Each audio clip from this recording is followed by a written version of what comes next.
So, ganito po yung ginagawa namin ngayon sa Ministry for Liturgical Affairs. Bawat wikaryato, dadalawin. Doon po gagawin sa malalaking simbahan at doon saan meron mga parking area. Pangalawa po, kung mapapansin yung tatlong ministry, Rector, EMHC, at saka Greaters. Tiga-apat yan. So, kung yan ay tiga-apat, meron na din 2 Sabado. Labing-dalawang Sabado po kami paulit. Ito po, beses ko lang sinasabi ito. Bakit? Kasi kung pag sinabing ongoing formation, pare-parehas sa binibigay namin. Mula Rector, EMHC, at Greaters. Pag sinabing basic formation, iba-iba. Iba kapag Rector, iba kapag EMHC, iba kapag Greaters and Collectors.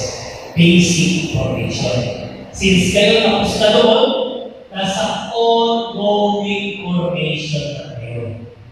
Ngayon, diba? Sino mga coordinator dito nagpa-picture sa akin kanina? Yung mga coordinator na dito, no? So, yung mga coordinator na dito, dapat tayo lagi ito.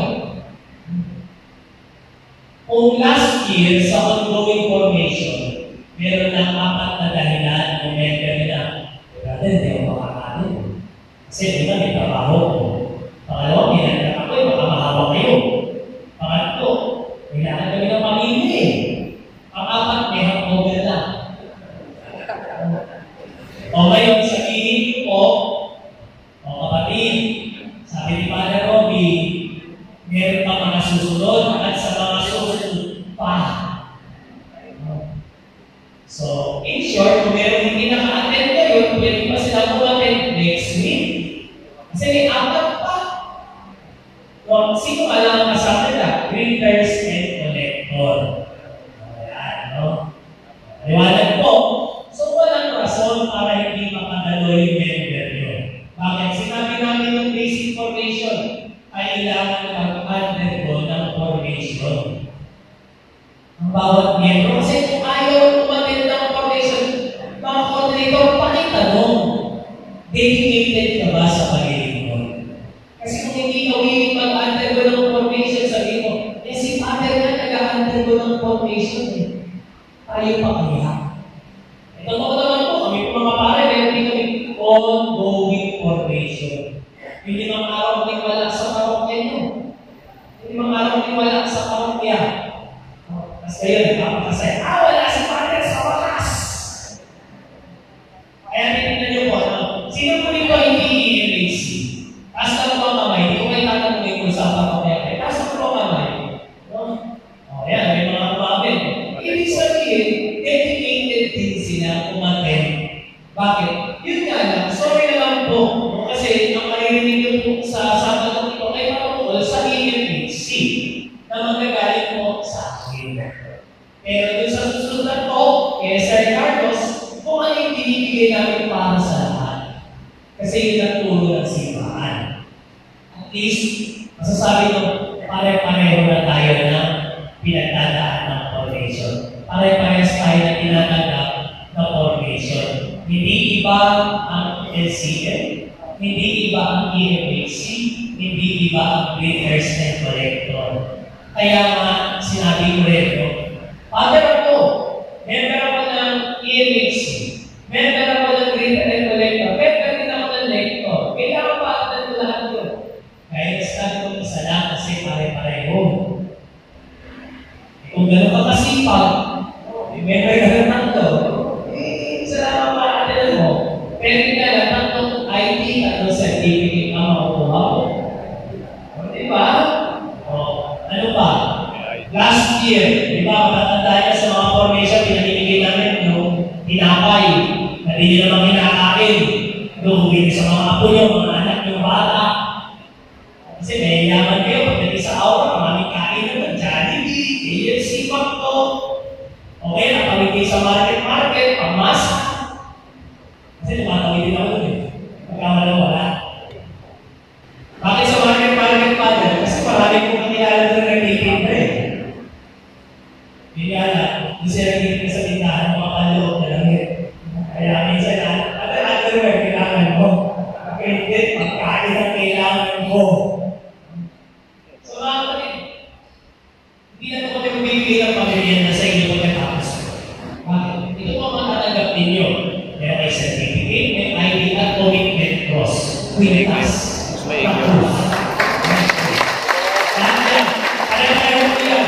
LCM, EMAC, saka Greeters and Collectors. Pareho. Kaya kung kayo ay taon-taon habang ako po ang direktor, taon-taon po, yan po ang gagawin namin. Taon-taon, maiiba yung itsura ng ligtas nyo. Baka mag-expect pa, nabibigyan naman ng gold. And then, no? Hindi ako si Custodio. Nakulihin ng gold. Tapos na. May ligtas no? Hindi mo natatayo sa inyo. Hindi may snatch. Pwede so, pag nagpupunta kayo ng Quiapo o kaya Baklaran. Taon-taon, papalitan yan.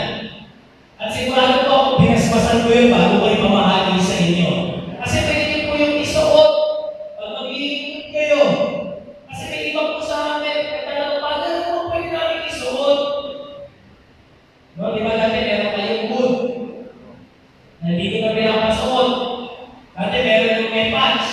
Kasi may iba na yung mister, wala ng patch. Okay lang sa akin, meron o wala.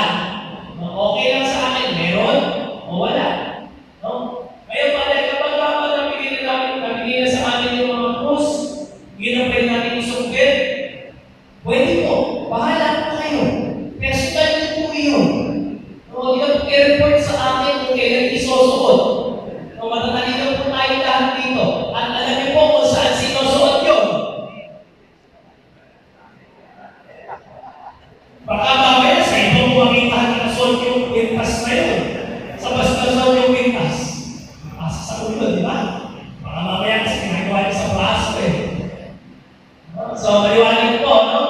Father, taon-taon na kumata ng ongoing formation ko, di mo na yung cross ko. Sige, 5 years na nag-a-attend ng formation. Father, isusuot mo ba lahat ng isang suotan? Ano, maawa kayo sa sarili nyo. No, parang ako po, nag-umisa ako sa aura. May graduation ng school. Nakatoka yung bata. Susuot na lahat ng medalya, hakot, award. Yung bata, ganyan naman na. Gawin na lang po, may elevator. Sabi ko, yung magulang, kinarusaan yung anak niya. Walang problema kung ikaw na yung anak ng top grosser sa metal. Pero pagpahingin mo naman yung bata ng anak mo. Kaya kayo po naman pagkakalaan yung kayo ng mga post, kung taon-taon nandito pa rin po kayo, mag-isa lang po sa sosok, kada mag-iipod. Pero nasa sa inyo naman yung kunyari, nakapito na kayo. Hindi yung sa Monday, Tuesday, Wednesday, hanggang dito, para magaling lahat. Pero bakit pare-pareho? Ito yan. Kasi di ba ang motto ng diocese natin, unong sip. Para lahat tayo, pare-pareho, para masabi nagkakaisa tayo, kahit nagchichismisan tayo sa simbahan natin. Kahit galit-galit kayo. At saka ito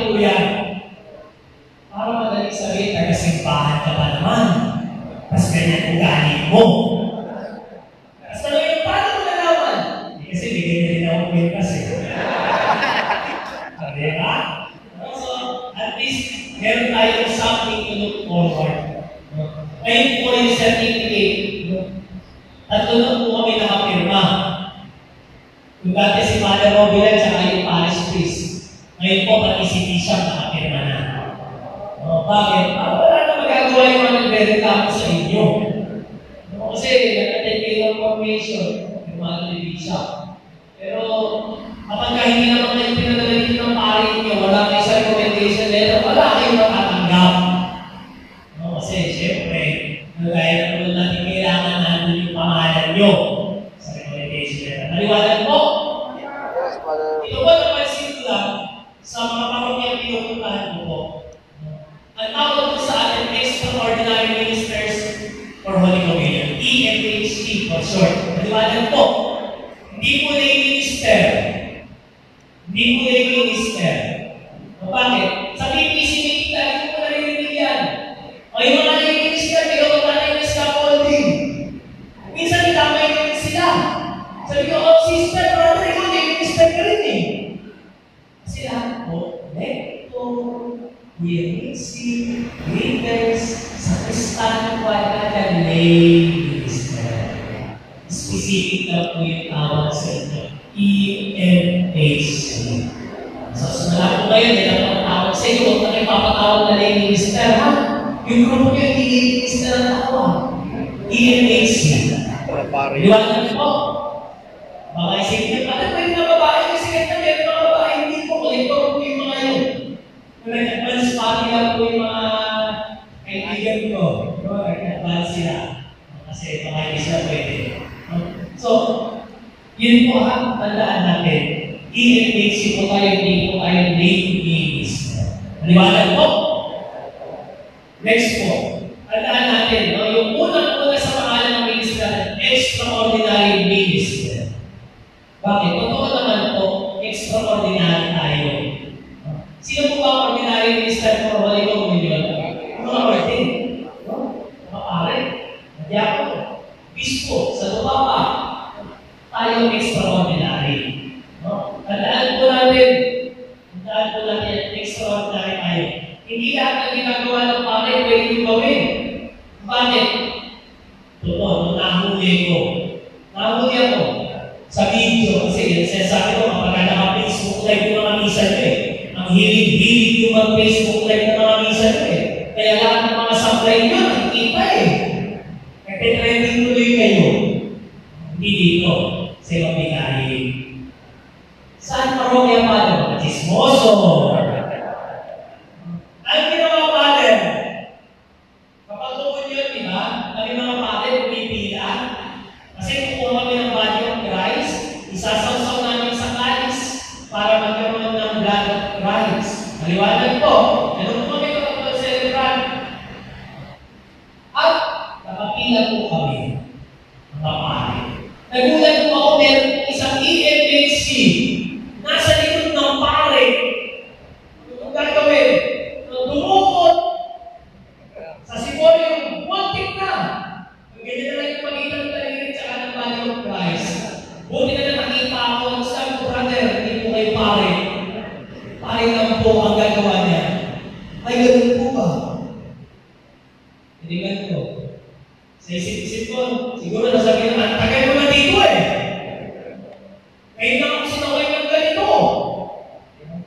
Kaya po ako lagi sinasabi, hindi ko kailangan ng matagal na. Ang kailangan ko yung alam ng ginagawa. Tatawag po natin yan ha. Ang lagi ko sinasabi, kapag EMHC, at agap na po nun sa pare. Sa pare. Kung iabot sa inyong Siborium, na may body of Christ, ang gagawin nyo, kukuhanin. Kung hayaan ng pare kukuha kayo, i-delegate sa inyo, gawin nyo. Huwag nyo pangunahan po yung pare. Maliwanag po, kasi nga extraordinary minister po, Holy Communion. Sunday celebrations, Sunday masses, di ba? Kapag ka-misa ng Sunday, napakaraming misa. Meron siguro sa inyo mga EMHC na kapalit natin, mula alas 5 na madaling araw hanggang alas 11 na sa loob ng simbahan. Nagsiserve. Wala po problema doon. Pero ito,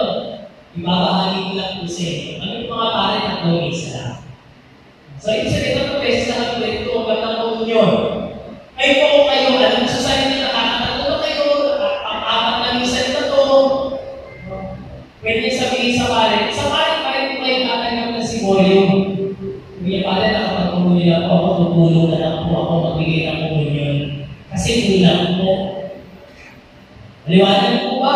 Hindi po pwedeng Kasi maraming ganyan sa diocese natin, nakakalimang isa ako sa isang ko. Delikado yun. Bakit? Pag kayo lumampas sa langit, ang tayo may isa ng langit.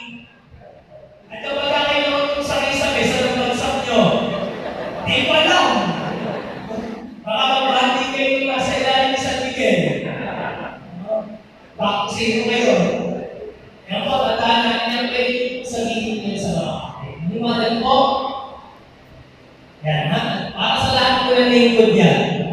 At ang huli ko sasabihin ko sa inyo,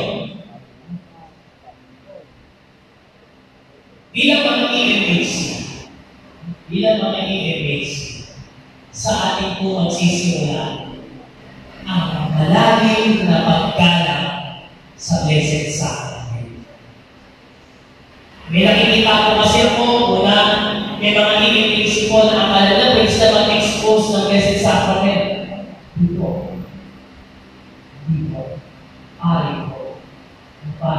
Hindi po dito sa diocese, ibang diocese po. Baka kasi akala nyo, tama yun. Hindi po. Pari po. Kung kayo ay pag-bonding, pag-posisyon ng Corpus Christi o Christ coming na monstrance, doon lang sa particular na okasyon ng ngayon. Hindi natin First Friday, Holy Hour natin. Doon lang sa particular na okasyon na yun. Doon lang sa sandaling iyon. Matalo natin yan. At yung paggalang sa Santisimo, na sa tabernakulo man, nagbibigay man kayo ng komunyon, magsimula po sa inyo. Lagi ko po ito napapansin, nagbibigay din po ako ng komunyon, parin po kasi ako, makakala niyo sa Kristal ako. Ako po yung nag-iisa kanina. Ewan po ako nakakaanas kayo nito. May mga tao na ako po niya, hindi nila alam yung gagawin. Halimbawa, kung alam ba yung nasa taas. Di ba? Kasi minsan yung mga nasa kami natin mga asher, nakatingin lang. Siguro tinitingnan na nagsuot kaya branded pa yung suot nito. Di ba? Kaya sa inyo po magsimula. Maganda rin po na sa inyo po magsisimula. Pero sasabihin sa maayos na paraan. Kung ang mga upunin po sa inyo ay may hawak na panyo, pakisabi po, pakibulsa po muna yung panyo. Saka po iyaabot sa inyo yung katawan ni Kristo. Kung may hawak na ba, ipasubin nyo po dito sa ili niya. Okay, ipasubin nyo po dito. Huwag dito. Sa palad. Liwanag po. Baka kasi ayaw niya malagay yung mamahalin ng wallet. Si Jesus talaga. Ano ba, Father? Nakakita na po ba kayo ng mga palad na may mga cell number? O baka mga numero nililista dito, itataya sa loto. Baka kasi yung paniniwala nila, pag hindi nyo nagpira ng value of Christ, hindi katama. Kapag ako may gano'n, sabihin nyo sa bibig na lang po kasi madumi ko yung mga inyo. Ang liwanag po, tandaan, sa inyo po dapat magsimula yan. Sa inyo po. Huwag po kayo magbibigay ng komunyon sa madumi ang kamay. Kaya dapat kayo malinis din ang kamay. Hindi siya sa mga pamanin yun. Dapat malinis din ang kamay. Maliwanag po. Father, may tato dito eh. Wala po akong problema kung may tato po. Pero yung dito, sa palad, wala pa naman po so far na nakikita may tato yung palad. Wala pa. Kung may drawing, numero, ano na ang drawing na din ang kukuntinihin natin. Maliwanag po. Kasi dapat sa inyo po magmula ang lubos na paggalang bilang mga lain ko sa Santisimo Sacramento. Amen? Kasi kung hindi po natin yung sisimulan sa inyo, paano natin matuturuan ang iba? Kaya kung inuunan ko sa inyo,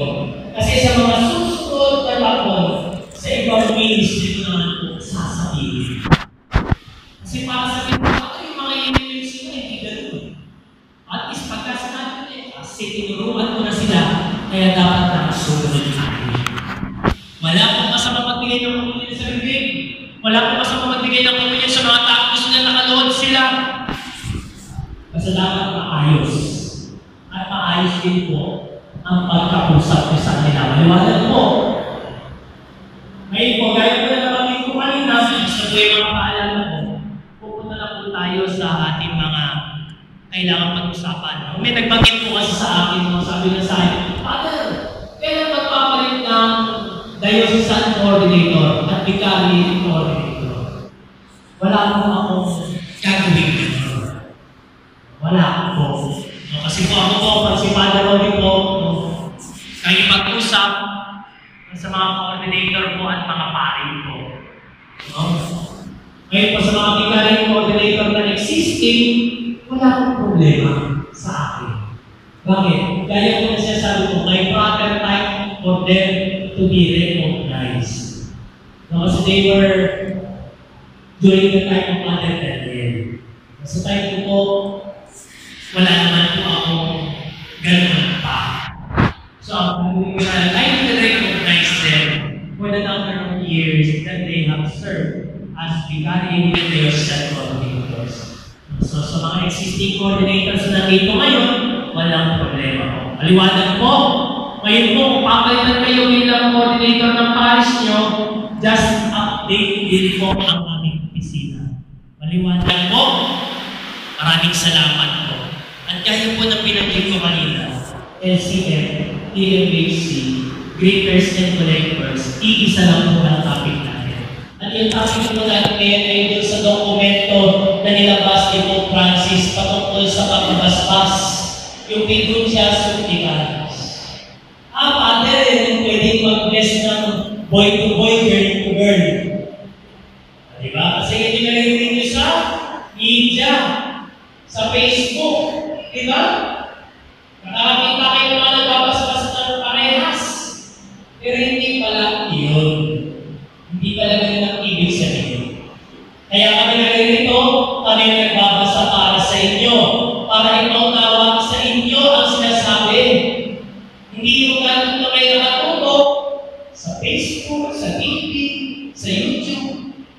Nandito po kami ministry para po gabayan po kayo. Para itama po ang pag-unawa natin. Maliwanag po yung mga topic natin. At kung ano bang klaseng blessing ang pwede nyo gawin. Kasi madalas yung mga intervention ay nakikita sa mga undas. May mga cemetery dito, lalo yung malalapit sa heritage. Nakikita ko ng mga heritage na nag-tested. Kasama ng mga pari nila. Alam kayo yung iba yung gagawin at dapat lahat ng gagawin yung alam ng pura. Kasi baka mamaya sabihin nyo, Father, magpapaalam po ako, mag-blessing na po ako ng bahay. Dun sa ating bahay ko po. Sabihin ko pa rin, aagawa ko pa ako sa stipend. Kaya, ito po, pakinggan ko ninyo maigi kung ano yung mga pwede ninyo gawin. Kasi may mga blessing reserved sa pare. May mga blessing pwedeng gawin ng mga laiko. Maliwanag po? Ngayon po, without further instructions, I give you Sir Carlos Evangelista OP, MA in Liturgy, to discuss with us blessings and sacramentals and fiducia supplicans. Para